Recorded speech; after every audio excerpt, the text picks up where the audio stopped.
반갑습니다, 여러분. 국가유산청 국능유적본부 국능서비스기획과장 김웅년입니다.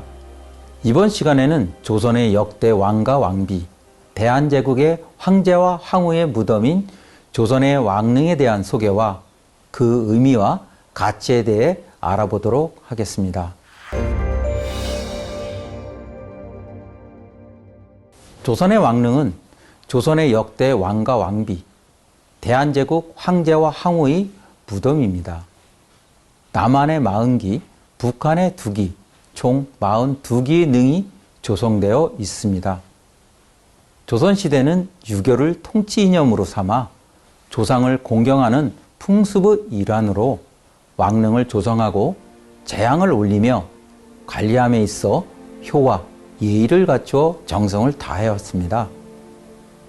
왕릉은 풍수사상을 반영하여 최고의 명당 자리에 자연 경관과 어울리도록 조성하고 관리한 우리의 문화유산입니다. 왕릉의 조성과 관리 과정을 상세히 기록한 의계와 능지 등의 기록물과 함께 그 원형이 오늘날까지 잘 남아 있어 600년 이상 역사와 전통을 이어나가고 있습니다. 이러한 역사적, 탁월한 보편적 가치를 인정받아 2009년 대한민국 소재 조선왕릉 40기는 유네스코 세계유산에 등재되었습니다. 조선시대에는 왕과 왕비, 왕세자와 왕세자빈 등 각각의 신분에 맞게 무덤의 명칭과 규모, 성물 등을 다르게 조성하였습니다.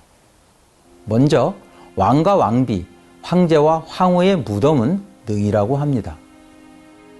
다음으로 왕을 낳은 후궁이나 왕세자, 왕세자빈, 왕세자의 자식인 왕세손, 황태자와 황태자비의 무덤을 원이라고 합니다. 원은 왕릉과 비슷한 모습이지만 무덤 주변에 장식하는 성물이 일부 생략되어 간소한 모습입니다. 마지막으로 세자가 아닌 왕자와 왕녀, 후궁, 폐위된 왕과 왕비 등 왕족의 무덤을 묘라고 합니다.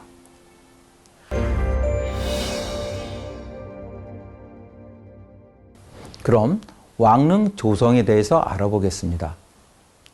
조선왕릉은 보통 한양을 기준으로 100리 이내에 조성하였습니다. 100리는 약 40km 정도의 거리입니다. 때문에 현재 왕릉은 주로 수도권인 서울과 경기도에 위치합니다.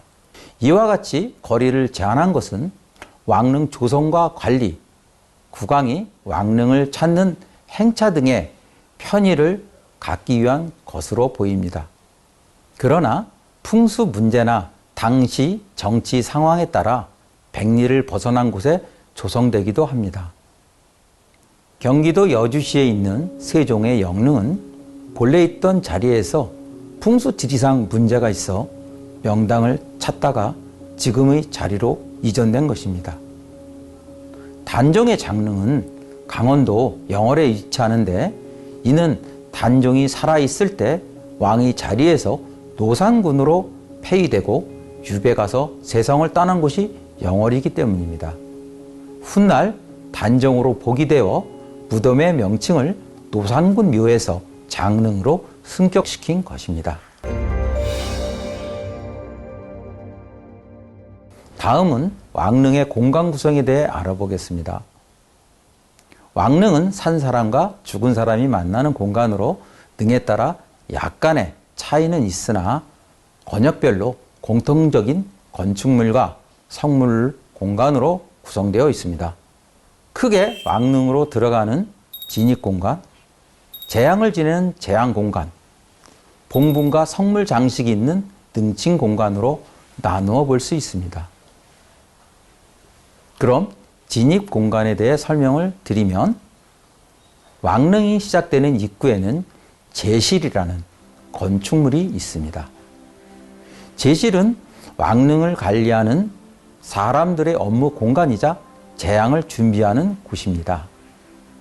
단청 없이 수수한 기와집 모습입니다. 제시를 지나 능을 향해 걷다 보면 돌다리를 만날 수 있는데요. 이 돌다리를 금천교라 합니다.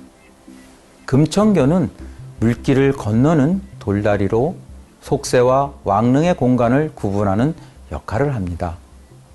금천교를 건너면 비로소 신성한 왕릉의 공간으로 들어가는 것입니다. 홍살문은 신성한 곳을 알리는 붉은 기둥문으로 상부에 붉은 화살 모양의 나무 장식을 홍살이라고 합니다. 홍살문은 돌아가신 분의 재앙을 지내는 재앙 공간의 시작을 알립니다.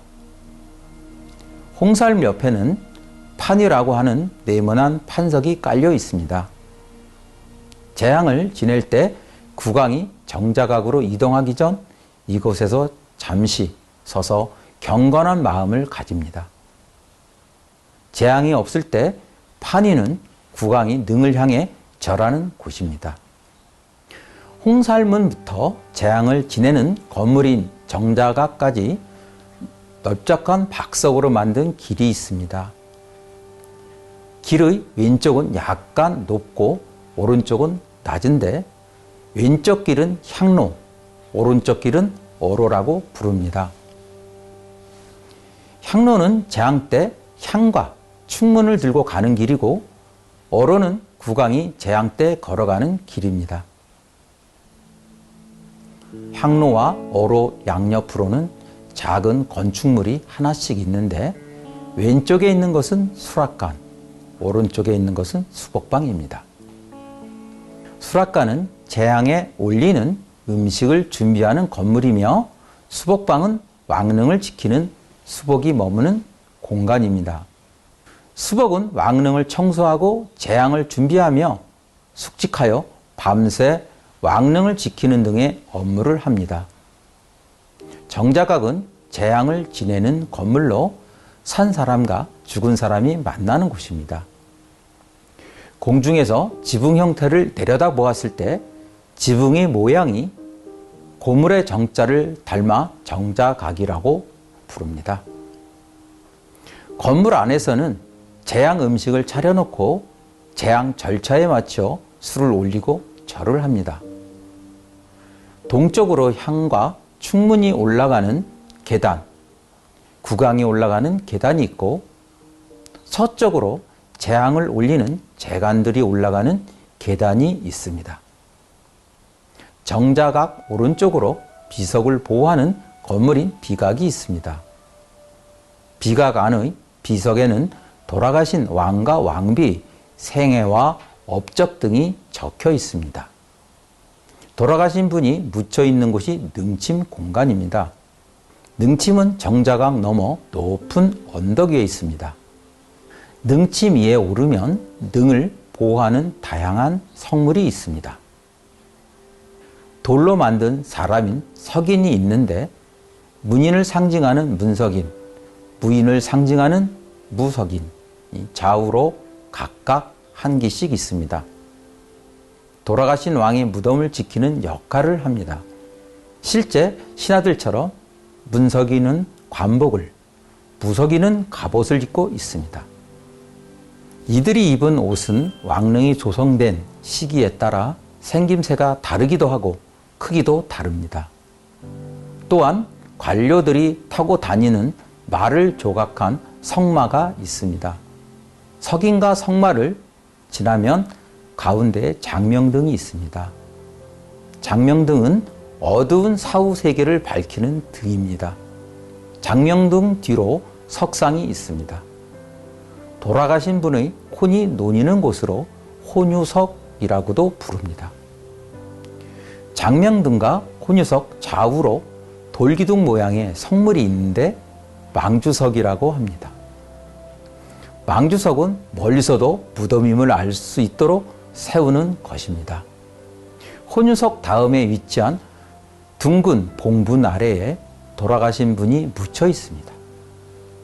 봉분을 보호하기 위해 둘레에는 12면을 성물 장식으로 두릅니다. 병풍처럼 둘렀다 하여 병풍석이라 합니다. 병풍석 바깥으로 울타리와 같은 난간석이 있습니다. 난간석 또한 봉분을 보호하는 역할을 합니다. 왕릉에 따라 병풍석과 난간석이 모두 있는 능도 있고 둘 중 하나만 있는 능도 있습니다. 묘에서 능으로 승격된 무덤의 경우 병풍석과 난간석 모두 없는 경우가 있습니다. 봉분 주위로 능을 지키는 동물 형상의 성물이 있습니다. 양을 조각한 석양과 호랑이를 조각한 석호입니다. 석양과 석호는 능에 따라 각각 4마리씩 있거나 2마리씩 있기도 합니다. 밖에 있는 나쁜 기운을 물리치기 위해 봉분이 아닌 밖을 바라보고 있습니다. 마지막으로 봉분의 동쪽, 북쪽, 서쪽을 이어두른 담장인 곡장이 있습니다. 조선의 역대 왕과 왕비, 대한제국 황제와 황후의 무덤인 조선왕릉은 조선왕조의 뿌리이자 시대의 역사와 문화가 담긴 소중한 문화유산입니다. 왕릉숲은 소나무, 전나무 등 침효수와 느티나무, 단풍나무, 서나무 등의 하렵수, 그리고 다양한 식생이 포함되어 있어 자연유산적 가치도 높습니다. 일부 훼손된 왕릉은 문헌 자료와 발굴 조사를 통해서 원형을 복원하고 있습니다.